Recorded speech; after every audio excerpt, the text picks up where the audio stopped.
Hello बच्चों, मेरा नाम अभिषेक है और आप सभी का ई किंडर स्टोरी टाइम वर्तना पे बहुत-बहुत स्वागत है।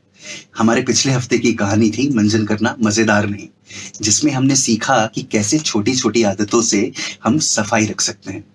तो आइए बढ़ते हैं आज की हमारी नई कहानी की ओर। पर उसके पहले बनाएंगे 2 रूल। पहला रूल, जब मैं कहानी सुनाऊंगा तो आपका ध्यान पूरी तरह से स्क्रीन पे होगा।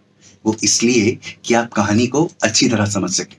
और दूसरा रूल, आपको कहानी से जुड़ा हुआ जो खेल है वो सफलतापूर्वक पूरा करना है और साथ में पात्रों को भी पहचानना है।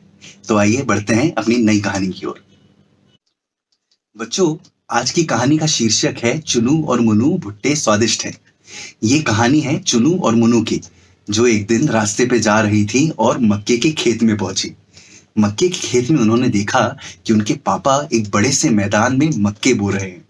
ये देख उन्होंने अपने पापा से पूछा, पापा, क्या हम दोनों आपकी मदद कर सकते हैं? जिस पर पापा ने एक बार चुनू को देखा, फिर एक बार मुनू को देखा और फिर कहा कि ठीक है, मेरी मदद करने आ जाओ। इस पर चुनू और मुनू बड़े प्रसन्न हुए और फिर खेत में पानी देने लगे। कुछ सप्ताह बाद चुनू और मुनू देखते हैं मक्कों के दानों में अंकुर फूटने लगे हैं। ये देख वो दोनों बड़ा ही प्रसन्न होते हैं। उसके बाद वो पौधे की निराई करते हैं। तो बच्चों, निराई उसे कहते हैं जब हम पौधे के आसपास की घास को साफ करते हैं। इस निराई करने के बाद वो दोनों कहते हैं कि ये पौधा तो बड़ी अच्छी तरह से बढ़ रहा है। उसके कुछ सप्ताह बाद चुनू कहती कि अरे देखो, खरपतवार, और मुनू कहती कि अरे देखो, घास। इसके बाद चुनू खरपतवार छीलती और मुनू घास, और खुशी से फसलें लहलहाने लगती। उसके बाद चुनू भुट्टे तोड़ती और मुनू उन्हें टोकरी में जमा करती जाती। उसके बाद जब टोकरी भर जाती, वो दोनों उसे लेके घर चले जाते। जब वो घर पहुंचते हैं तो उनके पापा उन्हें बड़े प्यार से भुट्टे भून के खिलाते हैं। भुट्टे खाते ही चुन्नू और मुन्नू कहती हैं कि भुट्टे स्वादिष्ट हैं, बहुत स्वादिष्ट। हेलो बच्चों, तो ये थी हमारी आज की कहानी चुन्नू और मुन्नू भुट्टे स्वादिष्ट हैं। हम आशा करते हैं आपको कहानी पसंद आई होगी।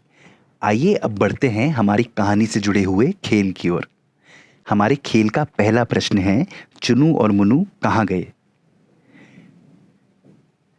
चुन्नू और मुन्नू मैदान में गए। अब हमारी कहानी के खेल का दूसरा प्रश्न, उन्होंने वहां क्या किया? उन्होंने मक्के को पानी दिया। खेल का तीसरा प्रश्न, मकई की फसल को किस बात ने खुश किया? जब चुन्नू और मुन्नू ने जंगली घास को हटाया, तब मकई की फसल खुश हुई। अब हमारे खेल का आखिरी और चौथा प्रश्न, चुन्नू और मुन्नू को किस बात ने खुश किया? उनके पापा ने जब उनके लिए भुट्टे भुने, इस बात ने चुन्नू और मुन्नू को खुश किया। बच्चों, ये थी हमारी आज की कहानी चुन्नू और मुन्नू भुट्टे स्वादिष्ट हैं। हम आशा करते हैं कि खेल और कहानी दोनों ही आपको पसंद आएंगे। हमारे इस खेल का लिंक हमारी YouTube वीडियो के डिस्क्रिप्शन बॉक्स में दिया हुआ है। तो जब भी चाहें इस बॉक्स के लिंक पर क्लिक करें और इस खेल को अपने दोस्तों और परिवार वालों के साथ खेलें। मिलते हैं अगले हफ्ते नई कहानी के साथ।